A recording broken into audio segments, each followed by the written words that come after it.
شاہینوں کا West Indies کے خلاف ون ڈے سیریز میں فاتحانہ آغاز۔ پاکستان نے ویسٹ انڈیز کو پہلے میچ میں 5 وکٹوں سے شکست دی۔ ڈیبیو کرنے والے حسن نواز کے پہلے میچ میں شاندار ریٹنگ ٹیم کو جیت سے ہمکنار کر دیا۔ پلیئر آف دی میچ قرار پائے۔ 63 رنز پر ناٹ آؤٹ رہے حسین طلعت اور حسن نواز کی چھٹی وکٹ پر شاندار شراکت داری۔ 104 رنز کی شراکت داری قائم کی۔ حسین طلعت نے 41 ناقابل شکست رنز بنائے۔ کپتان محمد رضوان کو بھی نصف سینچری 53 رنز بنا کر آؤٹ ہوئے۔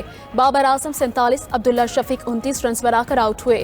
سائم ایوب صرف 5 رنز ہی بنا سکے۔ ویسٹ انڈیز کی پوری ٹیم 280 رنز پر آؤٹ ہوئی۔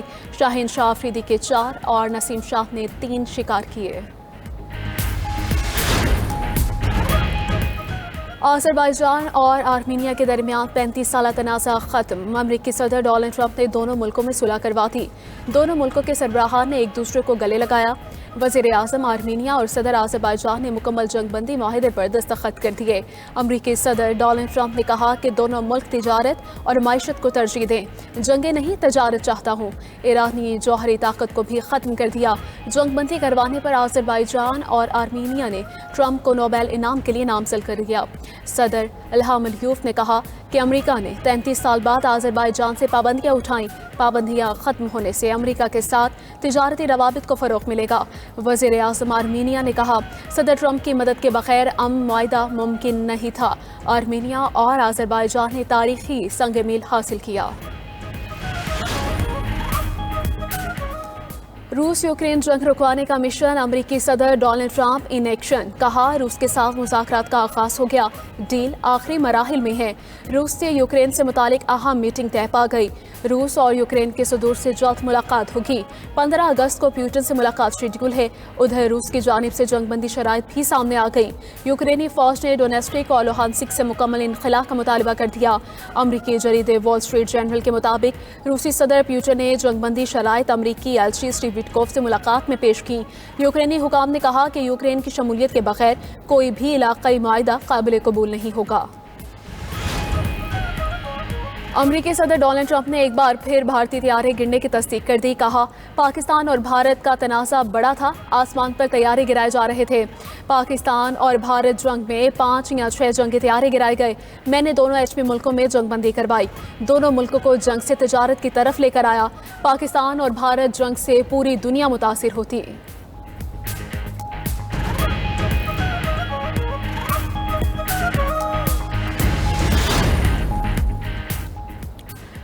فیلڈ مارشل عاصم منیر سے ممکنہ ملاقات کا خوف، مودی ٹرمپ سے ملنے نہیں گئے۔ امریکی جریدے بلومبرگ حقیقت سامنے لے آیا۔ رپورٹ کے مطابق 17 جون کو ڈونلڈ ٹرمپ اور نریندر مودی کی 45 منٹ تک ٹیلی فونک گفتگو ہوئی۔ ٹرمپ نے مودی کو G7 اجلاس کے بعد واشنگٹن آنے کی دعوت دی۔ مودی نے ہمسایہ ملک کینیڈا میں ہونے کے باوجود ٹرمپ کی کھانے کی دعوت قبول کرنے سے انکار کیا۔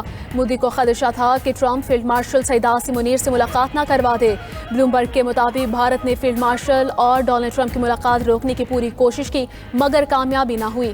ادھر امریکہ کا ٹیرف لگتے ہی بھارتی وزیر اعظم کے روسی صدر سے رابطے۔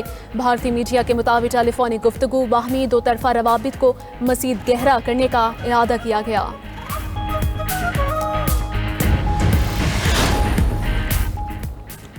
بھارت نے دنیا بھر میں اپنی سفارت خانوں اور دہشت گردی کا جاسوسی کے مراکز میں بدل دیا۔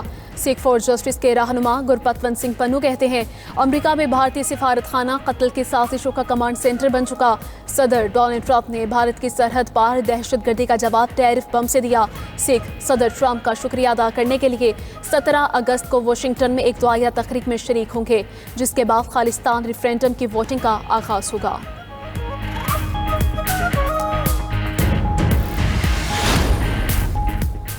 اسرائیل کے گھناؤنے منصوبے پر اقوام متحدہ کی سلامتی کونسل کا ہنگامی اجلاس آج طلب۔ عرب میڈیا کے مطابق اجلاس میں غزہ پر قبضے کے منصوبے پر بات ہوگی۔ اسرائیلی منصوبے کی عالمی سطح پر بھی شدید مذمت۔ سعودی عرب، برطانیہ، چین، ڈنمارک، بیلجیم کا فیصلہ واپس لینے کا مطالبہ۔ سعودی عرب نے کہا کہ اسرائیلی قبضہ بھوک، وحشیانہ طرز عمل اور نسل کشی کو مزید بڑھائے گا۔ ایسا کوئی منصوبہ قابل قبول نہیں۔ برطانوی وزیر اعظم کیئر سٹارمر نے اسرائیل کا فیصلہ غلط قرار دے دیا، فوری نظر ثانی کا مطالبہ کر دیا۔ آسٹریلیا کا بھی اسرائیل سے غزہ پر فوجی قبضے سے باز رہنے کا مطالبہ۔ چینی وزارت خارجہ کا غزہ پر فوجی کنٹرول کے اسرائیلی منصوبے پر شدید تشویش کا اظہار۔